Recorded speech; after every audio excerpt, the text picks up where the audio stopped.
également sama grand bi ma fi fekk ak yéen ñëpp. alors donc man jàngat bi ma ci am mooy que ni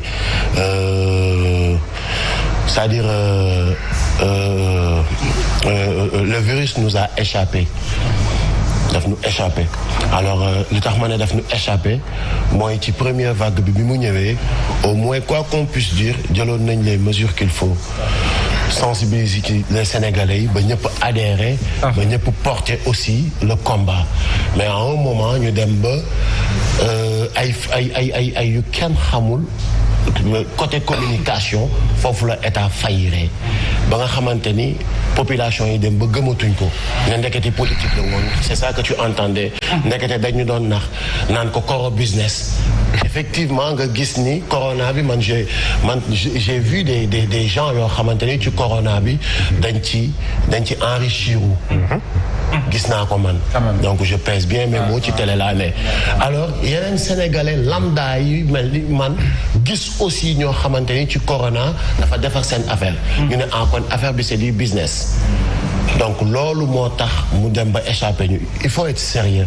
et nous sommes dans un pays boo xamante ni malheureusement les dirigeants ne sont pas sérieux alors quand les dirigeants quand il y a un manque de sérieux à haut niveau dafay wàcc ba ci suuf dañuy dem ba koy foyee dañuy dem ba dootuñu gëm dara lu état di wax. lan moo la doyul ci seen doxalin ba nga tudd manque de sérieux boobu ngay wax. mais mooy li ma wax tey jii ñu ne lii ginnaaw suba ñu ne la lële da ngay gis ci statut yi par exemple ay xale di fowee man gis naa ay xale yuy fowee ne aujourd'hui d'après les trucs virologiques ña 500 sur 500 tests les 607 sont revenus positifs 500 tests les 607 sont revenus positifs tu vois je sais pas ndax ay juum la wala ay lan la mais après boy yi sénégalais yi jël loolu def ko fo c'est-à-dire il faut être sérieux et il y a un manque de sérieux mais kilifa au niveau de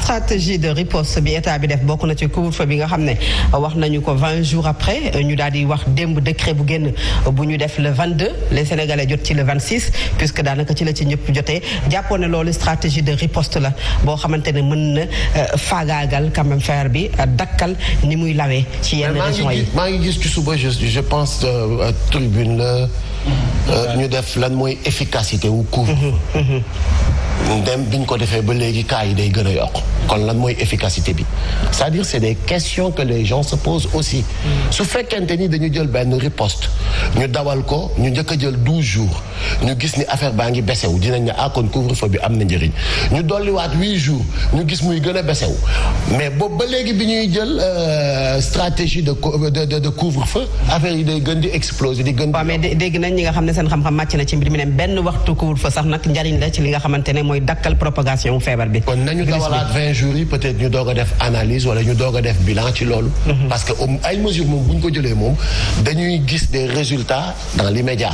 sérieusement parce que lii du feebar boo xamante ni da ngay xaar ak da ngay tactique da ngay kii ni feebar la boo xamante ni ci saa si dañu war a gis ay résultats. alors comme nous ne sommes pas un état qui tâtonne. li ma jàpp duñu état buy tâtonner amuñu état buy tâtonner je pense que ni bu ñu demee bay jël ay mesures war nañu jël mesures yoo xamante ni dafa méngoo ak ñun mais on doit pas être là di copier benn booy bu ndaw bu nekk en France su booy bi ne dafay def lii pa bi nekk Sénégal préfet bi ne moom tam da koy toppandoo def lii su booy bi ne nii la koy faje France du Sénégal. alors couvre-feu boobu moom moo tax peut-être excusez-moi Covid bi moom moo tax peut-être ñu yóbbu Assemblée nationale li nga xam ne mooy état d'urgence état de siège catastrophe naturelle ou sanitaire bi nga xam ne dugal nañu ko ci biir ñu bëri jàpp ne jox na le président de la République beaucoup toutes les prérogatives yu mën a tax mu jël yenn décision est-ce que njortu loole mën na ko jëfandikoo. soppali na Sénégal waayam te li ci kanam raw li bët. maanaam. mais attends Macky Sall soo ko joxee le peu de pouvoir daf koy utiliser. nga jox ko nag tout ce qui est pouvoir muy buur di buum di bumi di def lu ko neex nu mu ko neexee kañ la koy neexee il n'a aucun respect pour les Sénégalais couvre-feu nga ne décrété nga 12 jours buy waaj a jeex wala jour bi muy jeex génnal nga wax ak Sénégalais yi mais non da ngay gis benn Antoine taxaw. mais Antoine n'est pas n'importe qui, c'est le ministre de l'Intérieur quand même. Bon D'accord, il n'est pas n'importe qui, c'est le ministre de l'Intérieur. D'accord. Mais nous aussi, nous les populations, nous ne sommes pas n'importe qui. Nous sommes des Sénégalais. Si Antoine ou Macky Sall, ils ont des pouvoirs parce que nous nous cotisé, jox leen pouvoir yoyu. Moomuñu ko. Sunu ay pouvoir la ñu jox leen ko. Kon lépp luñ ci utiliser nañuy taxaw di waxtaan ak ñun. Nañ ñu jox respect. Mais le problème en est que Macky Sall et son ministre de l'Intérieur, Antoine, joxuñu ñu benn respect. D'accord. Et les autres préfets et gouverneurs yi nekk ci région yi joxuñu ñu respect. wax ji mooy loolu léegi nag bu ko defee li muy jur mooy sénégalais itam dañuy saboter.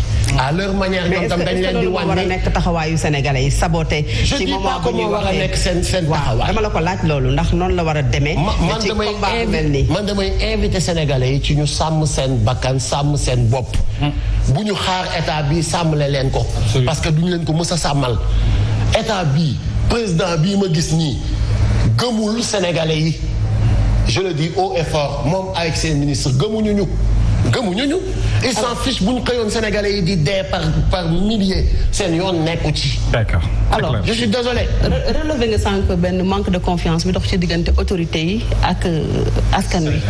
tey yéen mouvement Y'en a marre ban taxawaay ngeen war a am ngir convaincre les populations ñu takk masque parce que bu ñu demee ba dégg ci ay étudiants di wax ni ñoom du ñu def cours en ligne te feebar baa ngi fi te gis nañ tamit relâchement am na bu metti ci le monde scolaire boobu.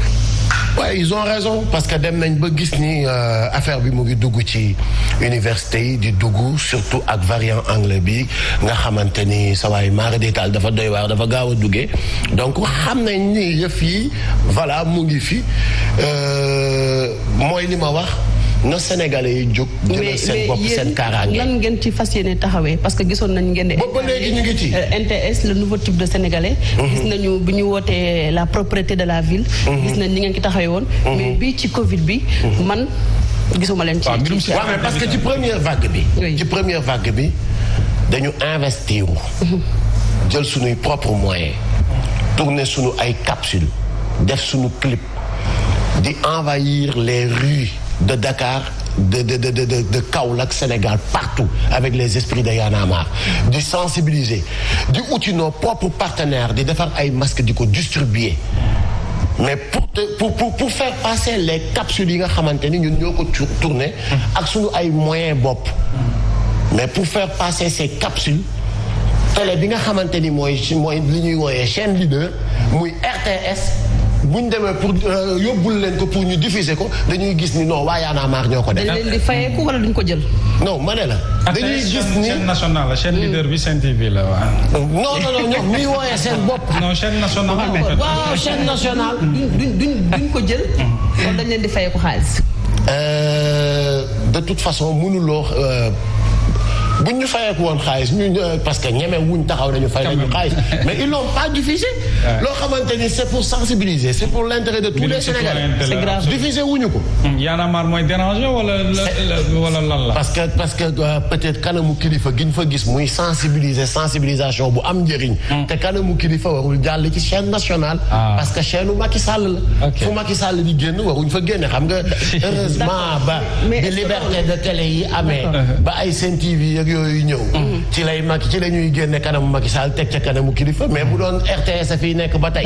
non waxatuñu mais est-ce que loolu war na tax ngeen relâché wu ci deuxième vague bi. relâché wu ñu ngi def lu ñu mën ñu ngi koy diffuser ci internet ngeen def ci première vague bi mais deuxième vague bi la ngeen ci def. waaw on a continué de sensibiliser on a continué de diffuser nos capsules mais ci internet bi. on a continué aussi de parler avec les Sénégalais dans des émissions prime time yi ay Sen Show yi nga xamante ni Sénégalais yi dañ koy kii par exemple dama daw ay kilomètres parce que xam naa ni bu ma ñëwee liñ fiy waxtaanee njëriñu Sénégalais yi donc genre plateau yu mel nii nga mun a am pour profiter en tant que une personne influente wax ak Sénégalais yi ne leen takk leen seen masque aar leen seen bopp aar leen ñi ngeen jege mag ñaa ngi dee te duñ ñu tàggu. dañuy déglu tout souvent les autorités du ministère de la santé di wax ni woo nañ ñëpp ñëw jàpp ci combat bi yéen da ngeen a xaar toog fi ngeen toog di xaar ku leen woo wala def ngeen le premier pas. bi ñu amee premier cas ñun ñoo dem vers le ministre de la santé ñun ñoo njëkk a enregistré un single de sensibilisation pour bañ sax ñu naan ay woy booy dañu mën jël seen yoonu bopp dem dégluloo ko ne ko xoolal techniquement ndax est-ce que li ñu ci wax lii la bëgguñu def erreur et l'ont écouté il l'a écouté avec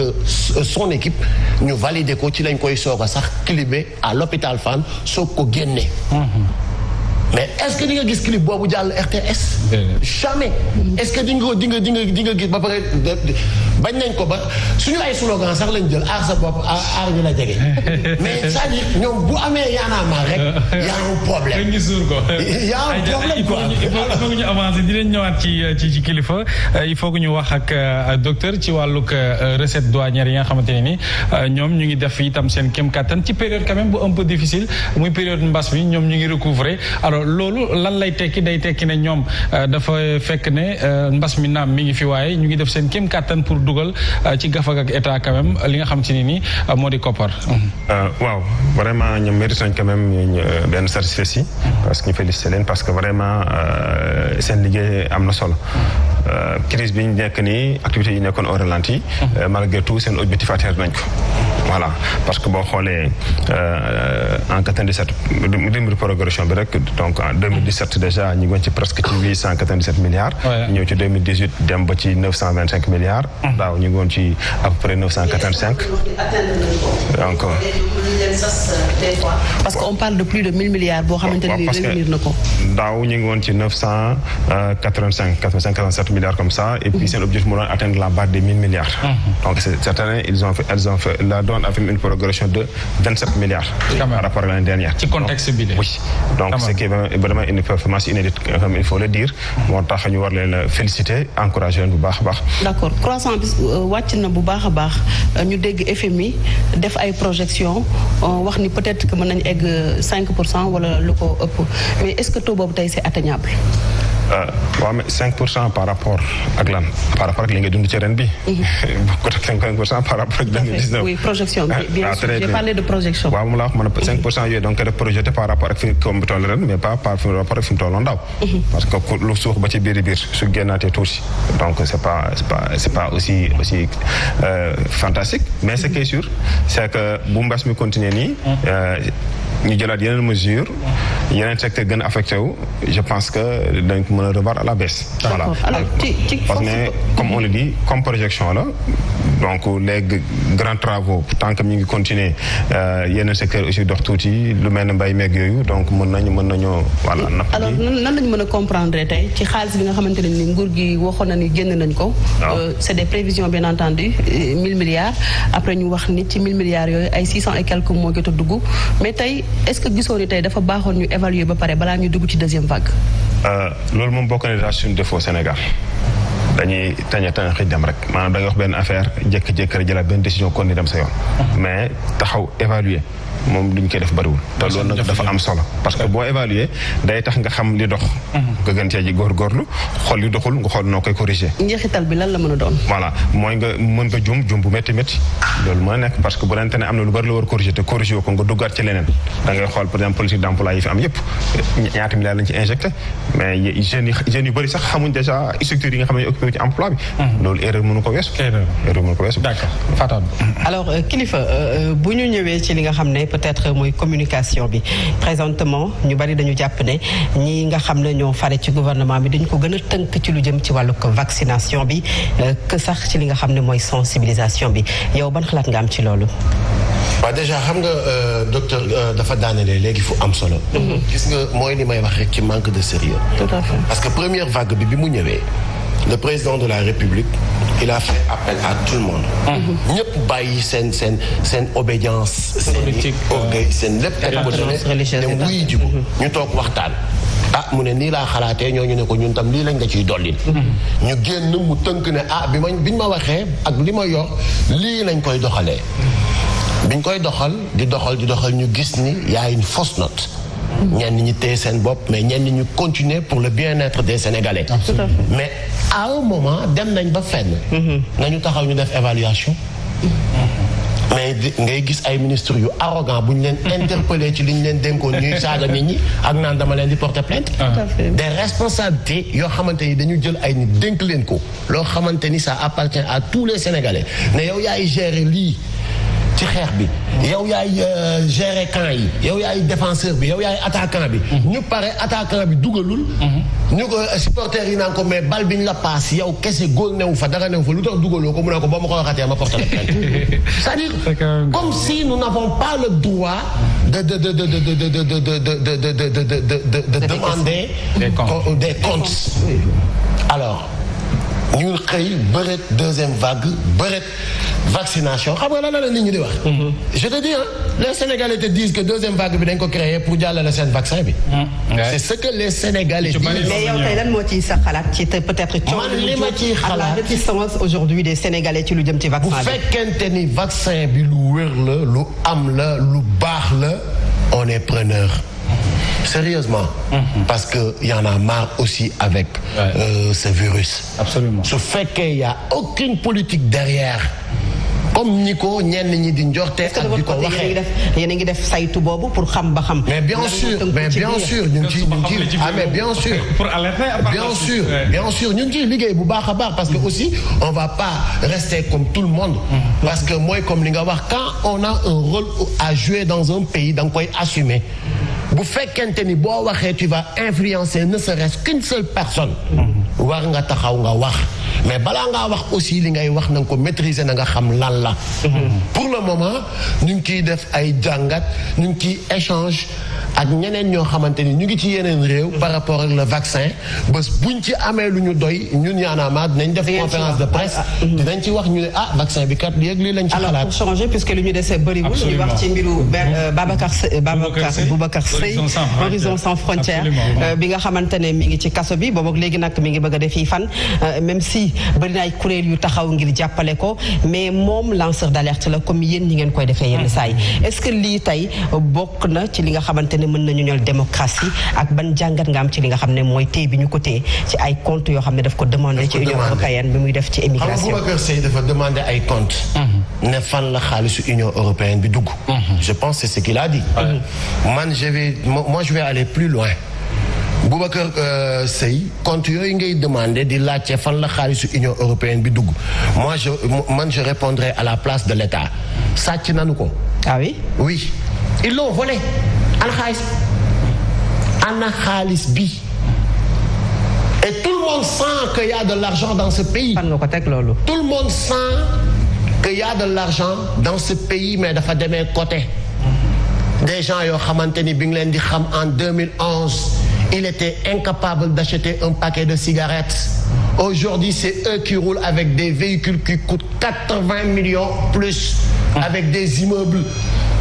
jàpp suñu suuf yi séddoo ko yeneen ak yeneen ak yeneen j'en passe. alors xaalis boobu defuñ lenn lu dul sàcc nanu ko. alors boobu ba léegi on parle de quoi. depuis que le Sénégal est fi ma ko teg mooy depuis que le Sénégal est Sénégal. à chaque fois problème yi ñuy jànkuwanteel lan la problème mu santé problème mu éducation problème l'emploi des jeunes alors. te chaque année ngeen dégg ñu ne Union européenne ou FMI ou Banque mondiale a subventionné le Sénégal à hauteur de tant de milliards pour renforcer le secteur de l'emploi des jeunes.